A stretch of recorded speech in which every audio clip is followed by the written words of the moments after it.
Hello, friends. James Stevenson back with your weekly subscriber exclusive episode of James and Loki's Gems of the Week. I started on the Loki cam screen, I guess, like I did last week. I did that 2 weeks in a row. In which Loki and I walk through all the posts we liked on X and talk about why we liked them. Here's the screen. Let me do a better job of filling the largest part of the screen with this Twitter app that I have on my PC. I'm just showing you what X looks like to me if I go to my likes tab that you can't see anymore. Likes are private now. And scroll on down to the last post that we saw last week. I always play last week's video so that I can find and identify the last post that I liked last week, so I don't cover the same things twice and I don't miss anything for you. I never remember from one week to the next which one was the last one last week. And this was 14 minutes before the end of the video. I went down a rabbit hole after clicking on this, so I won't do that again. There will be, I believe, some more posts in here about theoretical compensation plans for Elon, and I'll touch on them during this video, but I will not spend 14 minutes on it like I did last week because the board has officially communicated what they want to do for the interim for Elon, which we'll talk about when we get to. Here's the next post that I liked. It's from Tesla, a vehicle display you actually want to use, no lag, no buffering. Yeah, don't try this in a Toyota, friends. You will be waiting a long time to make it through all of these different things on the center console display, which will be smaller in your Toyota.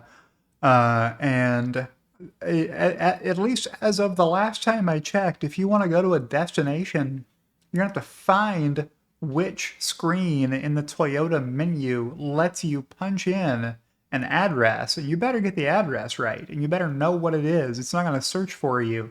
You got to come with that information to the Toyota and then type it all in on the on-screen keyboard. No voice dictation that I could find. Anyhow, Tesla, the best in class, world class center console display. And software integration. Tesla makes their own software. Here's another one from Tesla reposting Nick Cruz-Patane, saying Teslas are engineered to be the safest vehicles on the road. Tesla glass used for our glass roof can withstand 4 times the weight of the vehicle, helping keep you and your family safe. What did Nick Cruz-Patane say? He said Tesla owner was parked enjoying his coffee while a massive tree uprooted and came crashing down on top of his Model 3. He survived with no injuries. He plans on buying another Tesla. Tesla makes the safest vehicles in the world. Check it out. That is a big, heavy-looking tree.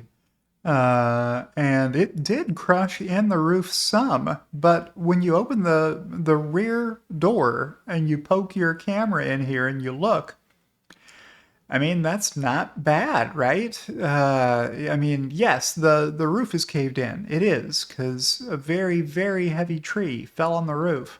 But it didn't smash it flat like it would if you were in a Mazda. You would that would be all she wrote for your life. If you were in a Suzuki, you would be dead as a doornail when that tree landed on your roof. Or most other vehicles. Here's the Philadelphia Phillies fan, presumably, and owner of that Tesla Model 3, happy to buy another one. So good posts there. Let me hit the back button and keep scrolling to this one from Owen Sparks, at Owen Sparks _ fellow Rebellionaire Lion. I've waited for this moment 9 years. He got his first Tesla when I was 14.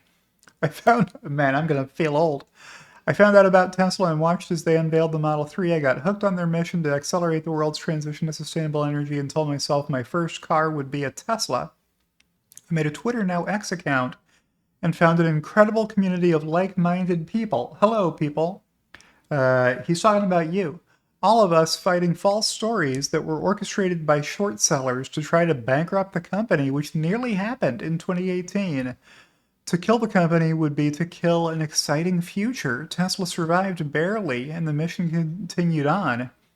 The Model 3 forced the entire industry to go electric not because of mandates, but because they are safer, more affordable, and more fun to drive than nearly anything on the road. There's a lot of hate for Tesla these days. Haters hate hard on Tesla every day. I've had a series going for 6 years. Who's hating hard on Tesla today? 7 years. Yeah, it's August now. It's been 7 years. I started in June or July of 2018, and then gave up after recording 4 episodes, 4 or 5 episodes, I guess, of Who's Hating Hard on Tesla Today, before Elon suggested that I allow subscribers on my X account. And then I was like, oh, I better make some subscriber exclusive material. And you've been along for the ride ever since, or whenever you came along on the ride with James and Loki's Gems of the Week, which lately have been the only episodes that I'm recording. So I am not able to devote the amount of time towards creating Tesla content these days as I was in previous years for personal reasons, but I do want to deliver these episodes to you because I've made that commitment to you, subscribers. And it's a good update for you, especially if you're not on X, to find out what did I think were the gems this week on X. What's going on with Tesla Twitter? Now the mission will continue on to the depths I never even imagined through Optimus and Robotaxi, and I can't wait to go along for the ride with my new Model 3. Thank you to everyone who has supported me over the years here on X, to Elon Musk for his unwavering commitment to building a future I'm excited to wake up to every day, and of course Tesla for being the backbone of this second family I have found. And there's Owen with his red Model 3, brand new. You can tell that's the refresh Model 3 from the different looking headlights in the front. That's your big tip-off that you're looking at a refresh Model 3. So yeah, following through on his July 8th post, you only live once, ending tax credits plus free color. It was a no-brainer. My first car, my first Tesla 2. Excellent. Yeah, good stuff. All right, so that is that post. What's the next thing that I liked? It's from Tesla Boomer Papa. Surprise, surprise, I go to Whole Foods at 11 a.m. to bring the Tesla team their almost weekly pizza to comfort them from the gravely deranged imbeciles who come and scream in front of the store every Saturday from 10 to noon. And guess what? They're all gone. This confirms they were all paid creeps who came from elsewhere, were bussed in and paid for. And obviously the deal ended in July. So these sick people are gone. That's good stuff. From Tesla Boomer Papa. I don't like one of his posts every week, but his personality really shone through the wording of this post. And English isn't his first language either. He and Alexandra Mertz both speak many languages well. Here's one from Hallmar's catalog at Hallmar's blog. I'm glad to hear they're married to each other is the reason why I called her out. This is Mr. Tesla Boomer Mama. Well, maybe you could have figured that out from the Tesla Boomer Papa handle and description. The jury clearly got it wrong here. If this ruling stands, it leaves all Americans at risk. This incident had nothing to do with FSD. This is a crash that took place in April 2019 when there was no FSD. Nobody had FSD in April 2019, meaning FSD beta supervised, right? That version of the software wasn't out. And if you were using autopilot on city streets in April 2019, you weren't using anything official to do that. You were just engaging your autopilot. Like, I don't even think navigate on autopilot was a thing back then. I don't think you could even have your Tesla take an exit for you back in April 2019. And this driver just dropped his phone and was fishing for it while flooring it. And that's where this accident and lawsuit came from. So good to hear Tesla will be contesting or appealing. All right, what's next? Whoa, did I click the wrong thing? I did click the wrong thing. So we're gonna pause the video and go back and find my place. All right, here's where we left off with Elon Musk saying, we will contest the judgment against Tesla at a higher court. So that's good to hear. The next post that I liked came from Tesla North America. Once you try it, it will be hard to go back. Retweeting Aaron Lee at Buluzalin. She thinks she should have bought FSD earlier. Let's listen to this video.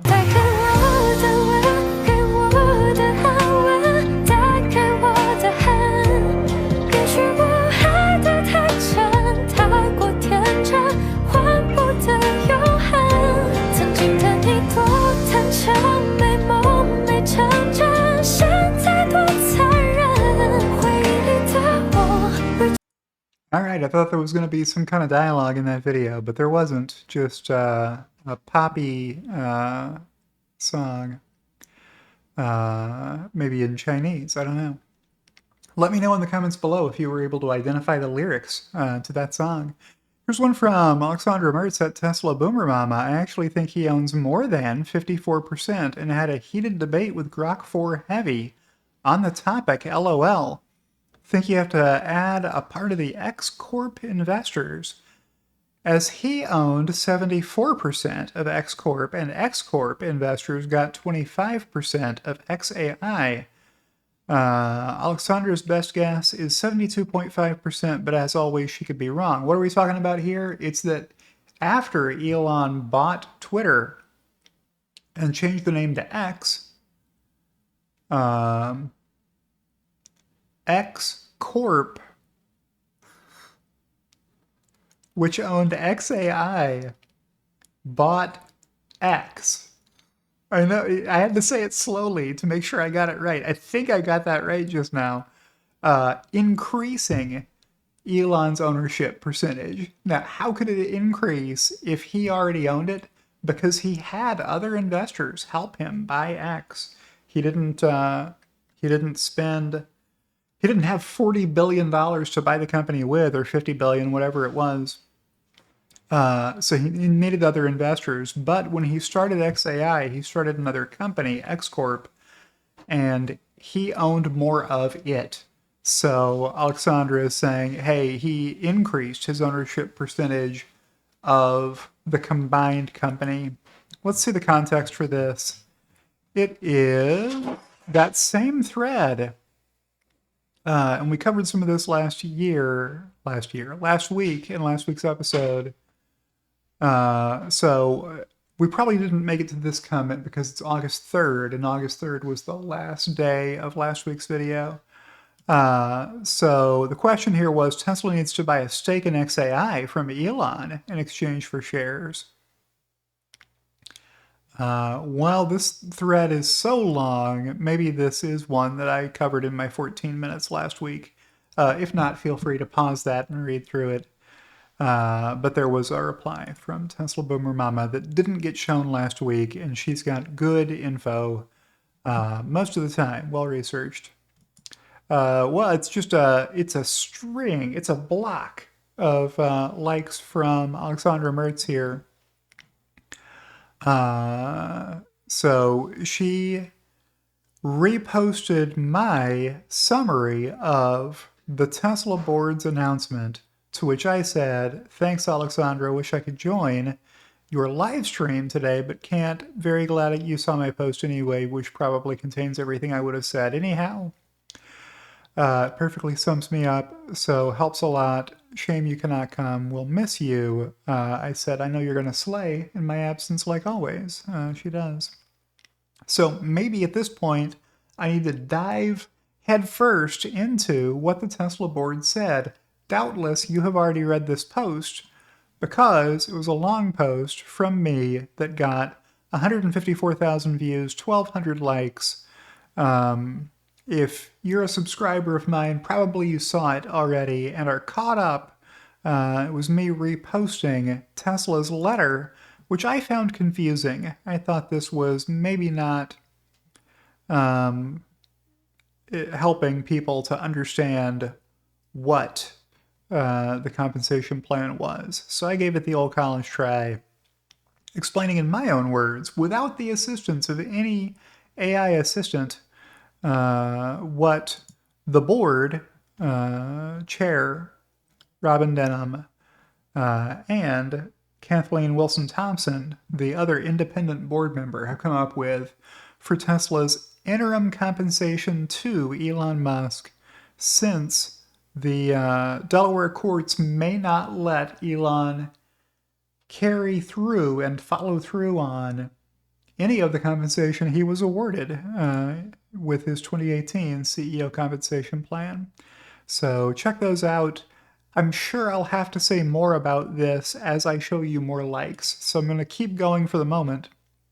Here's another one from Alexandra. LOL, no. Yes, in Texas, it needs to be 3% of shares, i.e. 100 million shares. What are we talking about here? Oh, it was my follow-up to that post, which you may not have seen. If you're curious how much Elon would increase his share of the vote, it would go from 96 million shares acquired after paying his taxes by selling 36.2 million shares, would leave him only 59.8 million shares net. At the current 3.519 billion diluted Tesla shares, the keepers that he wouldn't have to sell here, these 59.8 million shares, would be worth 1.7% of the overall vote. But if the Delaware Supreme Court upholds Chancellor Kathleen St. Jude McCormick's dumb decision, that would become 1.8%. How would it get better? Because you would have to remove from the diluted share count the shares Elon would no longer be able to purchase. So it would drop from 3.5 billion to 3.3 billion as a result. And then these 59.8 million shares would be a larger piece of the pie, slightly. They would be 1.8% of the pie instead of 1.7% of the pie if it's only a 3.3 billion share pie instead of a 3.5 billion share size pie.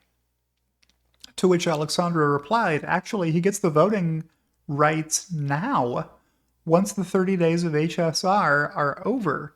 Very interesting to get the voting rights before exercise. I don't understand how that works, but let me know in the comments below if you're an expert on stock-based compensation.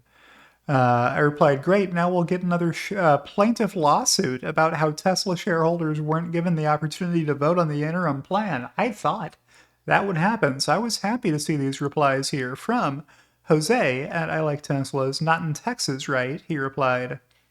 At least not with just 9 shares, is what I understand. Alexandra Mertz confirming here, if you want to file a class action lawsuit in Texas, you need to round up 3% of shares outstanding as named owners on your list, right? So if you were one of the big brokerages, you might have 3% of the float outstanding, it's called. But no, a small-time retail shareholder will not be able to bring suit by themselves in Texas. Now, is this a problem that you can't sue Tesla? No, you can still sue Tesla if there were a good reason to do so. You'd easily be able to find 3% of shareholders and go ahead and file the lawsuit if there were some non-frivolous justification for doing that.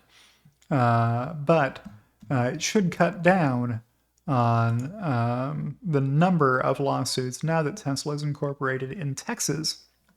Here's one from James Stevens at The Frog Dies on X. Maybe that's the German DS or Latin. I don't know. I'm just reading it in English because English is my only language.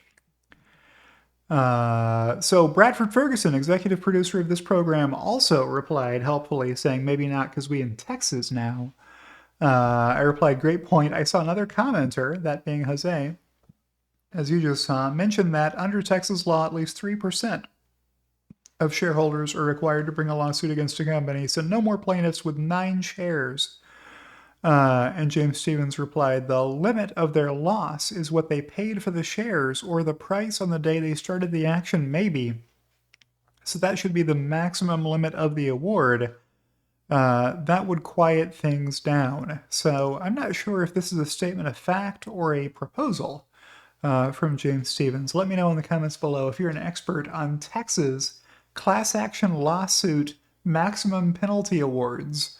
Maybe that's what he's talking about, is a thing that already exists that you can't sue for more than the amount of money you lost investing in something and having its value actually drop. Of course, the hilarious thing about the lawsuit, I can't remember the name of the joker in Delaware, but that lawsuit with the guy with 9 shares, Tornetta, that's the guy's name. Tornetta owned 9 shares, which got multiplied by 15 from stock splits. They were worth way more when that lawsuit was taking place than when he bought them. He benefited greatly from Elon Musk's management of the company, as all shareholders did, making it quite ironic that he was trying to sue for damages. What did you want? You bought the stock. The stock went up in value a lot. Here's one from CERN Basher that I liked, at CERN Basher. This was his outstanding breakdown of the interim award to Elon. I liked what he posted. He liked what I posted. I'll let you pause and read through this. It's another long summary of Elon's stock award that I liked. And we hit on different things. So if you're still curious about that, 4 or 5 days after that plan was announced, I guess, you can pause and read through this excellent post from CERN Basher with 688 likes on 49,000 views. I thought it was a good post, and I gave it a like. Here's one from Yuntasai at Yuntasai1, 8 years without pay.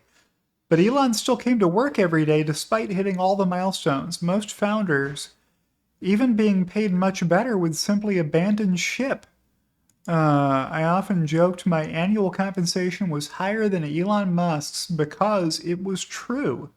When Elon is motivated, it also motivates us, especially in this fork of humanity. I would not be staying in Tesla this long unless he is still leading. Hopefully Elon gets his first paycheck soon after 8 years of grinding. It is time. So he got a lot of likes on that. I was happy to see it. I'm going to play you this whole video from Nick Cruz Patane, and then I'll show you how I replied to it. This is the greatest argument I've heard. Nick captioned it, for why electric vehicles are better than gasoline-powered cars. I'll start it over from the beginning. Electric cars, by the way, the thing is, it's just a better car. In nearly every dimension, performance, quietness, comfort, drivability, etc. So I've just written a piece for the Evening Standard where, let's imagine this in reverse, right? Where all cars are electric and we're all nipping around in little electric cars and recharging. And this rogue Volkswagen engineer comes up with, I've got a better idea, okay? It's massively complicated. You put a huge tank of an inflammable liquid in your car, right? And then it feeds into these cylinders where we engineer an explosion, a series of explosions. Now, unfortunately, it only produces torque in a limited range of the revolutionary cycles. So we'll need a thing called a gearbox, which we'll need oil for. And then we'll need an air filter. And then we'll need a water filter. And then we'll need all this stuff. It's going to be vastly more complicated. So you go, does it perform better than an electric car? No, not really. No, okay. Is it quieter? No. Quite the opposite. It's fucking noisy as hell. Right? Is it cleaner? No. It's farting stuff out of the back. Right, okay. So is it simpler to make? No. There are 250 moving parts in the drivetrain. I know electric cars only have 7, but this needs 250. Right. Okay. So what's the upside? Well, you can refill it really quickly. Can you refill it at home? No, obviously you can't refill it at home, right? You're not going to have a fucking petrol tank in your garage. Are you fucking insane? You're not going to be able to refill this thing at home, right? No. You'll have to go to a special place, which, by the way, won't just be a little thing on the side of the road with a rapid charger. It'll be a massive thing selling Ginsters and Marks and Spencer's. Basically, that guy's career's over, right? Okay, so the 0.05% of the population who routinely drive 350 miles a day and have such enormous enormous bladders that they never need to stop. They're going to benefit slightly from this insanely complicated engine, but the rest of us are going to have a horrible time. No, I don't really see this is going to fly. All right, good stuff there. There was no way to summarize that except to just show you the video, so I thought that was good. Here's one from Cremu. Cremu Rehuel. I give up. I don't know how to pronounce this. Remember when researchers claimed gas stoves were responsible for 1 in 8 asthma cases in the US? That didn't hold up. The meta-analysis was done incorrectly, and correcting it rendered its result non-significant. Then a very large, well-done study found no risk elevation. I just thought this was a good thing to like. Seeing on X when somebody corrects a myth that got popularized not that long ago, that gas stoves were bad for kids and gave them asthma. That's actually not true, as borne out by better studies that have been done since. It's not actually a real thing. Just FYI, it's not a Tesla-related topic, just something I saw and liked. Here's another one from Nick, who is killing it this week. I don't think we've seen one Sawyer Merritt or Omar or Brian White post yet. Those are your normal heavy hitters. This new Tesla patent is bringing banned F1 technology to the Tesla Roadster. That's a cool first sentence to a post. He got my attention.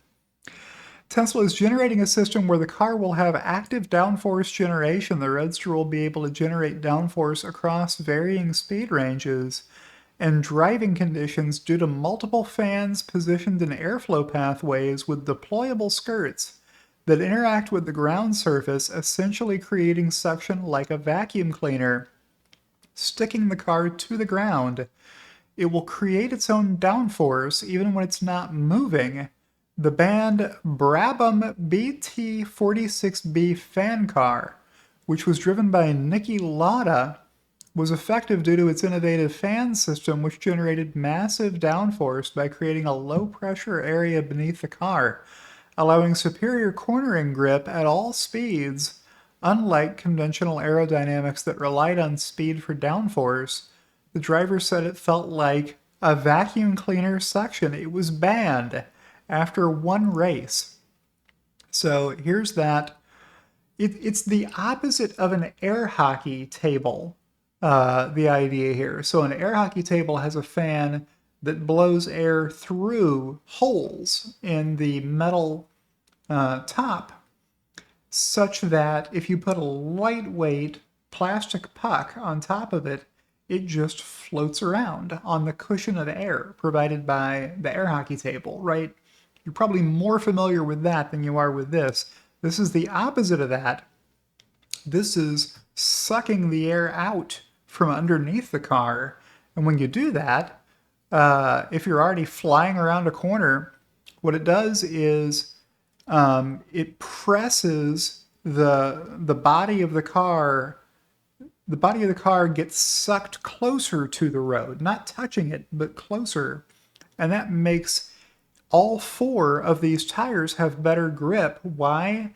Because it's as though you've made the car heavier by putting a weight on it. It applies more downforce to the car, and that puts these tires all in better contact with the road. So it's able to go around a corner at a higher speed, and then you blow the air out the back, and it actually gives you more propulsion.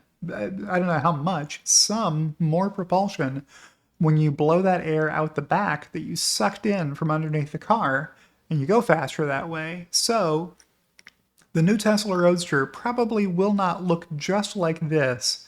That is now an 8-year-old sketch. I've got a photo as my YouTube channel background banner of Franz von Holzhausen driving one of these. Well, the one that they showed off at the event, I guess, is the one that they made that could drive.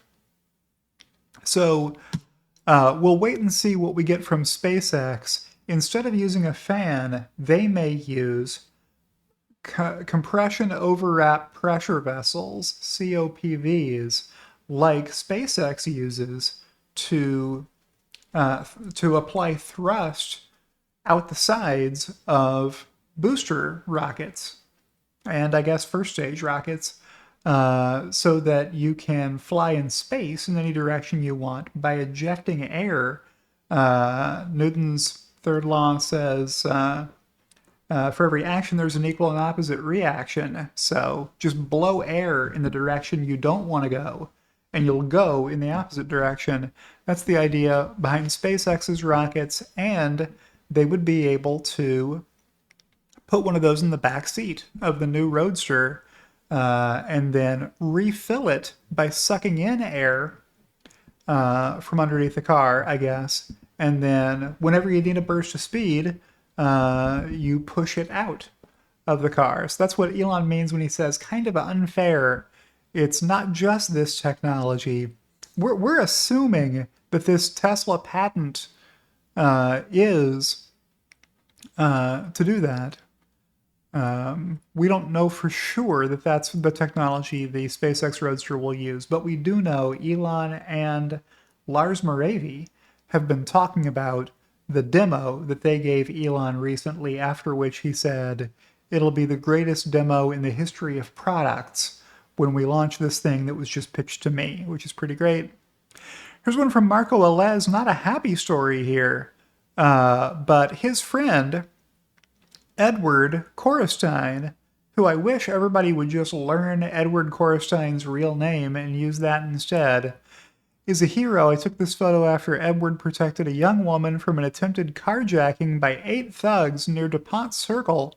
Violence like this in the heart of DC is completely unacceptable. Yeah, he stopped a carjacking and got beaten up for it, but he has earned more than enough recognition, I think, on X for his bravery.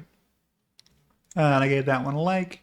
Here's one from Johansson in the community Waymo is Doomed on X, a brand new community, I think, that Johansson started and is the only admin of. When I saw this post, it had 4 likes, and I reposted it, and it has more now. And I think the Waymo is Doomed community had like 3 members when I first saw this. Waymo traps passengers inside car on a busy highway. A very dangerous place to stop. You don't want to stop in the fast lane of a highway. I guess this is not the highway part of it. It looks like it's a big interchange. So hopefully that Waymo didn't get rear-ended. But I give this one some love, and it got not enough views still for stranding these passengers after going the wrong direction and making them get out and walk. That's what the leader in autonomy, Waymo, is doing, according to some people. Here's one from Jan of the EVWire.com at the EV Universe. Tesla charges $1 to $1.50 per mile for robotaxi rides today. I'd assume it's profitable or close to at the gross margin level, he means.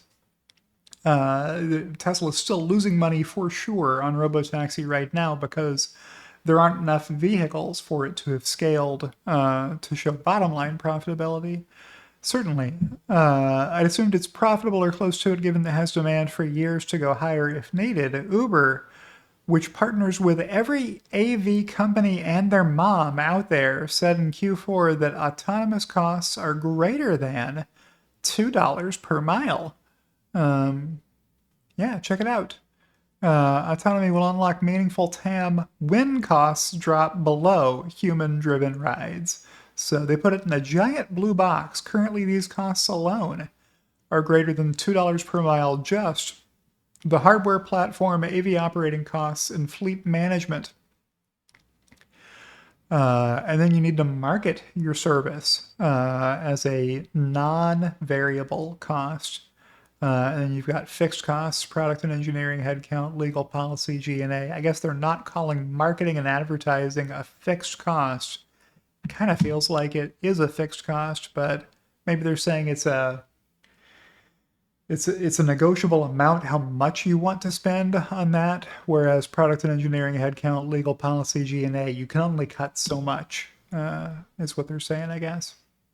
So what's the takeaway here? It's that if your competition can't keep up with you on cost, your competition can't keep up with you. That's a very important thing to be able to compete effectively in the marketplace. And if Tesla's costs are half as much as everybody else's to provide autonomous ride sharing, Tesla will win.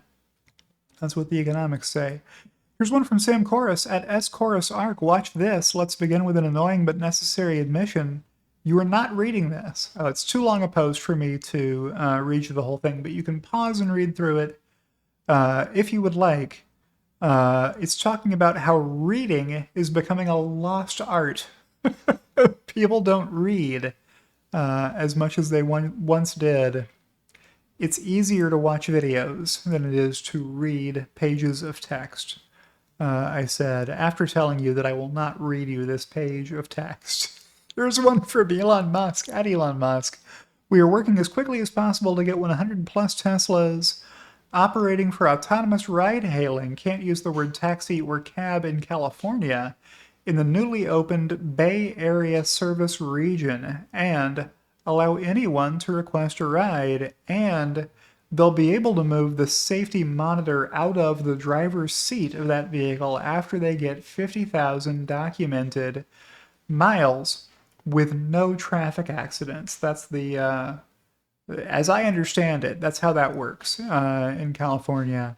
So it may not take Tesla all that long if they're able to get 100 plus Teslas operating, because they have a very large service area. And it doesn't take all that many 50-mile round-trip rides to get you to 50,000 miles. It only takes 1,000 of them by my math. And if you've got a bunch of Teslas, you can get to 1,000 50-mile round-trip rides in a couple of weeks. You don't need months and months to get there. Here's one from Chuck Cook. I mean, maybe a few days if they can get way more than 100 robotaxis on the road. I can vouch this is the same software and service as in Austin, with the exception that the safety operator is in the driver's seat for regulatory reasons. The safety driver is not operating the vehicle.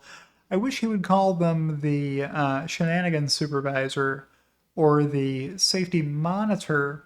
Not a driver. The person in the car is not doing any of the driving. All of the driving is being done by the robotaxi software. And Chuck left a link to his first impressions video. So go check that out if you're interested. Here's an exactly from Elon Musk replying to Holmar's catalog. No, we get the 10x instead, reposting Nate Wiki's question. So is the 4x increase model not coming out? Retweeting Elon Musk, who said, Tesla is training a new FSD model with greater than 10 times the parameters and a big improvement to video compression loss, probably ready for public release end of next month if testing goes well. So I'll hit the back button one more time and keep scrolling. They're literally describing a Tesla. He said, reposting Elon Musk's video clip, the actual future is so much more advanced. Let's watch this. It's 30 seconds. What's all this? Looks like Darth Vader's bathroom. It is a one-of-a-kind car, Mr. Long. It is the fastest, safest, strongest car in the world. It is also completely fuel efficient and is operated entirely by microprocessors, which make it virtually impossible for it to be involved in any kind of mishap or collision. Unless, of course, specifically so ordered by its pilot. Pilot? Don't tell me this thing flies. No, but it thinks. It thinks.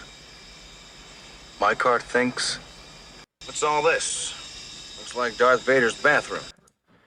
Yeah, your car thinks. All of that is a pretty good apt description of Teslas, which are run by microprocessors. From 50 years ago, almost, this show Knight Rider was on TV in the 80s.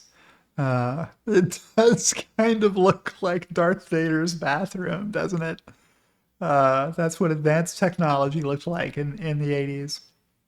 A lot more control panels and switches. That's what people thought the future would be back then, I guess. Here's one from Nick Cruz Patane. A Waymo collided with a fire truck today in San Francisco.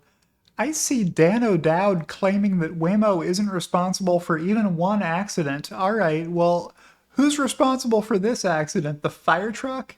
Do we think the fire truck decided to slam into the side to broadside is the nautical expression this Waymo? Why? Why would it do that? No, we don't have video of the collision happening, but we do see a Waymo here that has made contact with the side of a fire truck. Probably it was at fault, right? I don't think the fire truck went around looking for Waymos to arbitrarily attack. Probably that's not what happened there. Here's one from Mayur Tucker at Fresh Jivo. Waymo has removed the driver for years, yet runs a $1 billion annual loss. Despite 3,000 employees, no manufacturing costs, and high fares equal to Uber in many cases. Uber's added layer of fees will only make prices even higher or margins lower. Uber's network only exists because they're still the only game in town. The moment someone else arrives with a cheaper price, there will be an exodus of users. There is no brand loyalty in fungible services like taxis. People will go with the lower priced alternative, particularly when the lower priced alternative from Tesla has a lot of advantages, right? You don't have to tip the driver. You don't have to make awkward conversation with the driver. You don't have to hear the driver give you his sob story about what financial hardship he's undergoing and why it would make sense for you to leave them a very large, much larger than usual tip when you exit their vehicle, right?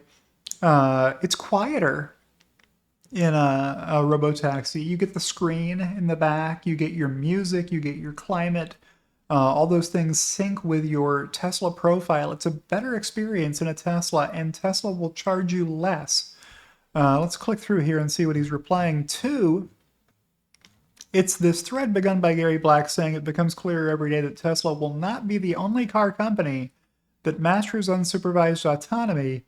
So this statement probably is true, but always has been true because there's no deadline on it. It's an open-ended statement. Will somebody else offer unsupervised autonomy? Sure, there's people doing it now, but they're going to be defeated by Tesla's superior business model is what's missing from this sentence. It's a repeat of 2020 when I predicted other auto manufacturers would copy Tesla's technology and produce a high-quality EV with comparable battery range and charging speed at a comparable price to Tesla, and Tesla EV growth would stall. Well, other auto manufacturers are making EVs, but they're not making Tesla EVs. They're not making all of the same value proposition that Tesla delivers. They're just making EVs that some people buy because they're brand loyal. Or whatever. They're not increasing their total sales in a lot of cases. They're just selling more EVs and less ICE cars. And for them, that's not a very big gain.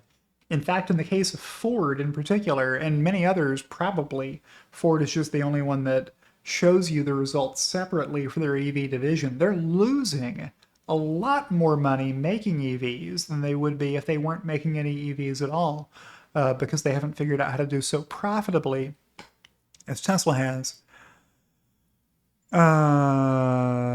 We will get Uber 2Q earnings tomorrow morning and an update on the many autonomous providers Uber is partnering with to bring autonomous ride-hailing to Uber's 170 million monthly active users. Tesla's stock has underperformed the S&P 500 and Uber for 3 years now, he said.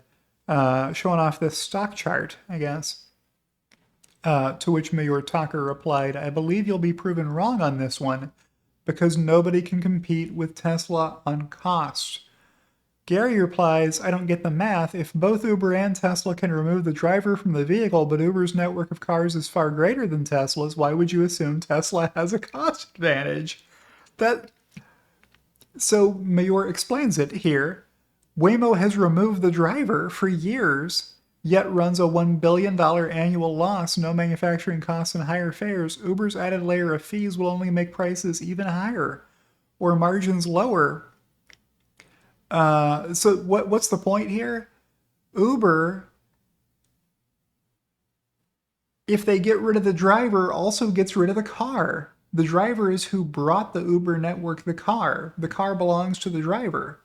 If Uber kicks out the driver and the car can't drive itself, that car is gone from their network. So they reduce the size of their fleet if they fire all of their drivers. If Tesla removes all of the safety monitors, Tesla does better at the bottom line because they're no longer having to pay the hourly wage of the safety monitor to sit in the car. They become more profitable when they get rid of the driver. Uber becomes less profitable when they get rid of the driver because, as we've seen from Waymo, their 10-year-long experiment still loses more money than ever before. They're losing more money today than they have in any prior year. So this has been your weekly episode of Gary Black Still Doesn't Get It. Here's one from Steve Hamel. Since when does Uber have cars? The cars belong to the drivers. If you remove the drivers, you lose the cars. Here's the point I just made from Steve Hamel. If Uber gets autonomous cars, they pay full price for the cars at retail, plus all that extra LiDAR and camera equipment they have to up-modify a Jaguar I-Pace or whatever van they want to drive.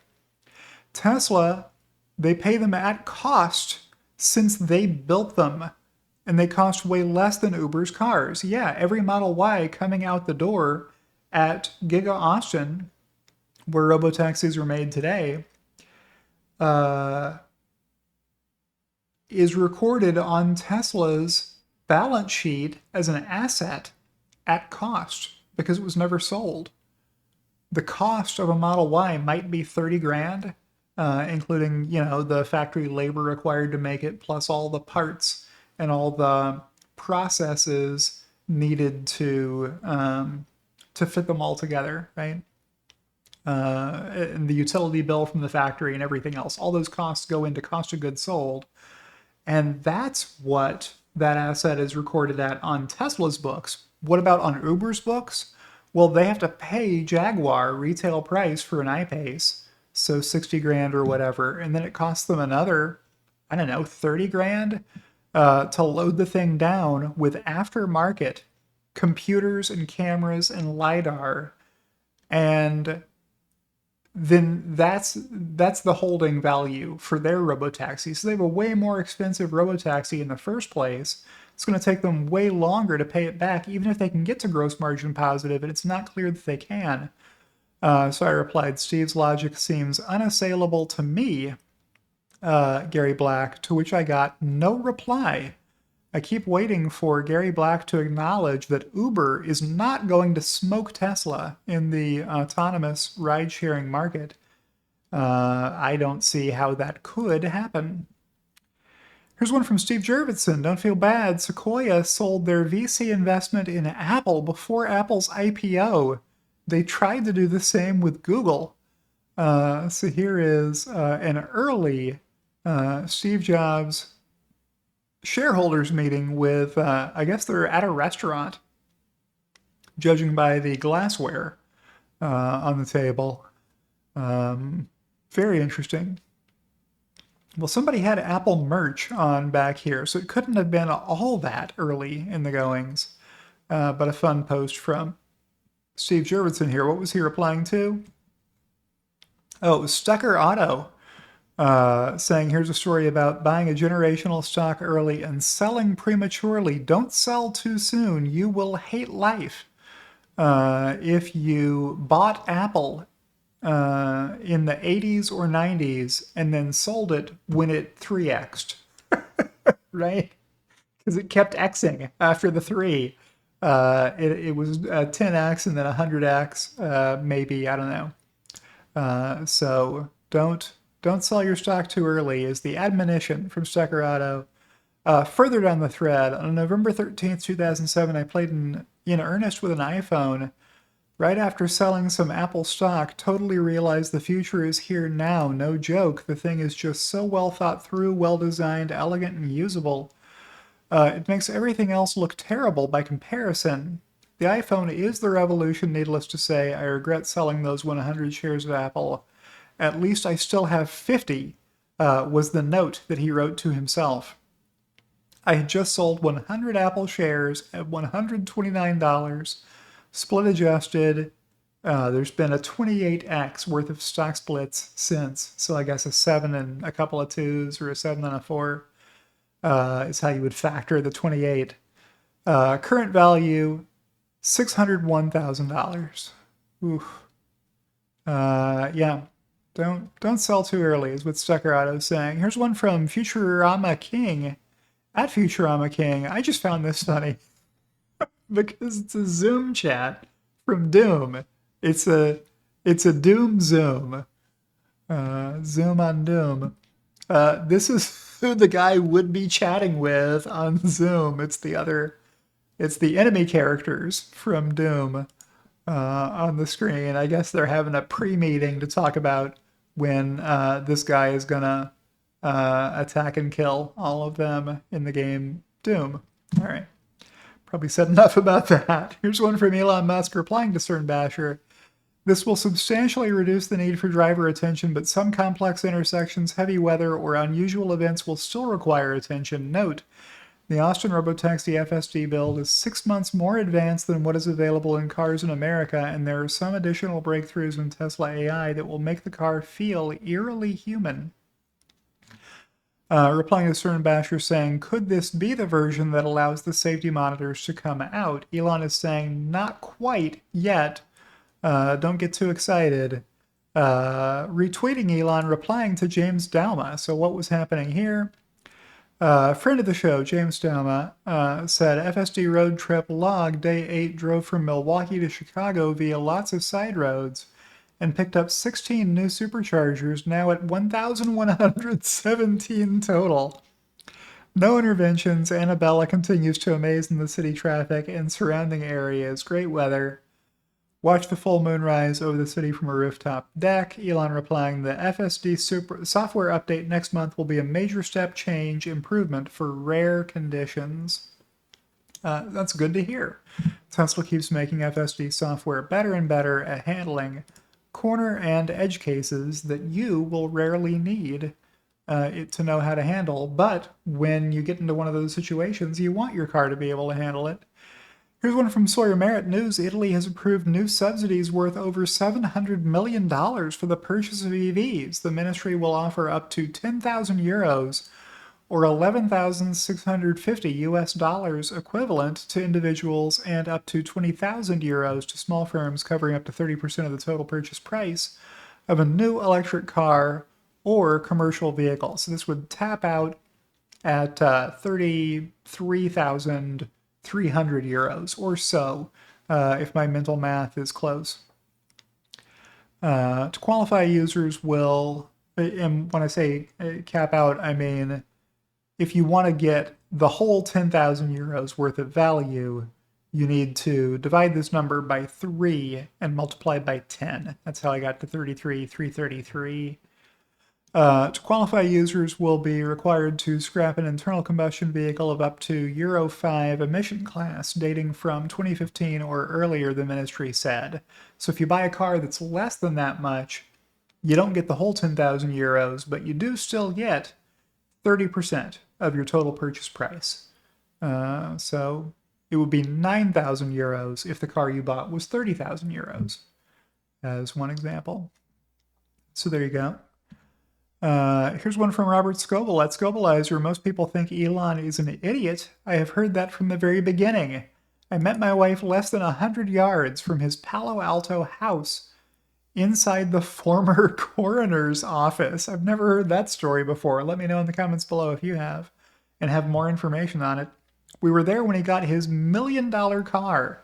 The McLaren F1 got delivered to his house on video. I've seen that video before with Justine there with him in Palo Alto when the kids were young. The oldest kids were young. We worked together across the street. Anyway, nearly everyone in Silicon Valley, and I am talking about the rich VCs, told me they thought it was a stupid idea to try to build a car company when I told them Elon gave me the first ride in serial number 1. They never will admit it. I love betting on Elon, said Robert Scoble. No one else makes me dream like him, not even Sam Altman, who has arguably changed the world at that level. So a rare positive compliment for Sam Altman, who takes a lot of heat online. Or a world with fewer tragedies. 2 of my high school friends were killed in car wrecks something like 35 years ago that led me to study automotive innovation at a high level. Elon took me to a movie studio and showed me the future. He's talking about last year's 1010 Robotaxi event on a Hollywood backlot. I am long on Tesla and Elon. That position has started a few arguments, but I like arguing. I met the father who just lost his daughter, my friend, that morning. His anguish has burned deeply in my consciousness. Elon doesn't get enough credit for his moves in AI. The decisions he already made will save many lives. Even one of these tragedies affects an entire community because someone is lost. It's the butterfly effect or the It's a Wonderful Life effect when you remove someone because they died in a highway fatality collision. This is why the regulations must change. Elon haters should get on board too, but I know many who can't get over their hate. I take it personally, by the way, when people attack Elon, and I am talking about family members long since 2018. Retweeting Sawyer Merritt here saying Morgan Stanley's Adam Jonas is quoted as publishing in his note, we estimate 1 million, nope, we estimate one human robot at $5 per hour can do the work of 2 humans at $25 per hour, generating an NPV of $200,000 per humanoid. One robot car can potentially drive down the cost per mile of a rideshare vehicle to less than 20 cents per mile, 1/10 of the human driver rideshare, of human-driven rideshare. The marginal cost of your personal C-3PO robot should over time approach the marginal cost of power. You can't have GPUs, graphic processing units, without BTUs, British thermal units, of power or electricity. So, good stuff there. I liked both of those. Here's one from Elon Musk from August 7th. Just 3 days ago. The difference in real-world performance between AI4 and AI5 is far more than any chip version I've ever heard of by a lot. It's real good. Hardware 5 is the different. So this is a thread begun by Amit at Amit is Investing. Tesla is winding down efforts with Dojo. So the Dojo training model with a bunch of supercomputers, does Pete Bannon need to keep running the Dojo team off of the chips that he designs and has fabricated by Samsung? No, says Elon Musk. It doesn't make sense for Tesla to divide its resources and scale 2 quite different AI chip designs. The Tesla AI 5, 6, and subsequent chips will be excellent for inference and at least pretty good for training. All effort is focused on that. In a supercomputer cluster, it would make sense to put many AI 5 or AI 6 chips on a board, whether for inference or training, simply to reduce network cabling complexity and cost by a few orders of magnitude. One could call that Dojo 3, I suppose. So good info there. A lot of conversation was had about Tesla winding down the Dojo program. It sounds like it's just not needed if they can use the same chips they're going to put in the Optimus robot and in the cars to do the training as well. Here's one from Brett Fabian. It's a statue of Nikola Tesla near Niagara Falls. You can see Niagara Falls in the distance here.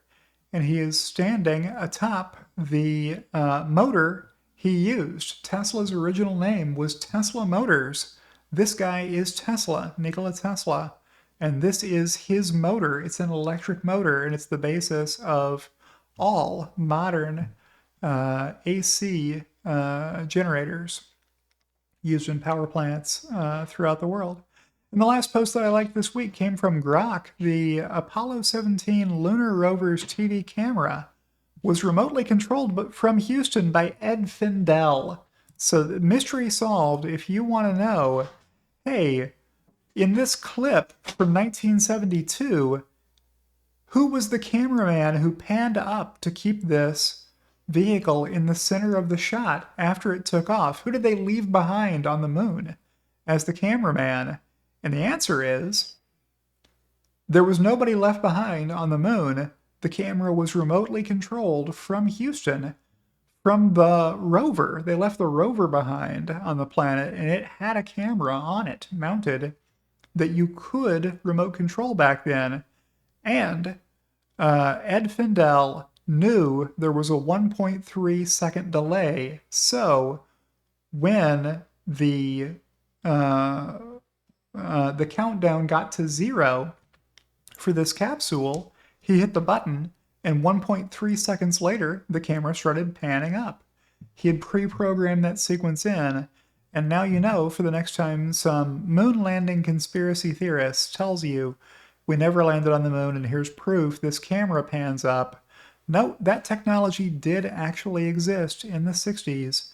A lot of smart people worked at NASA and thought about how to plan out doing cool things, and that's one of the cool things they did. There you go. That's my video for this week, right, Loki?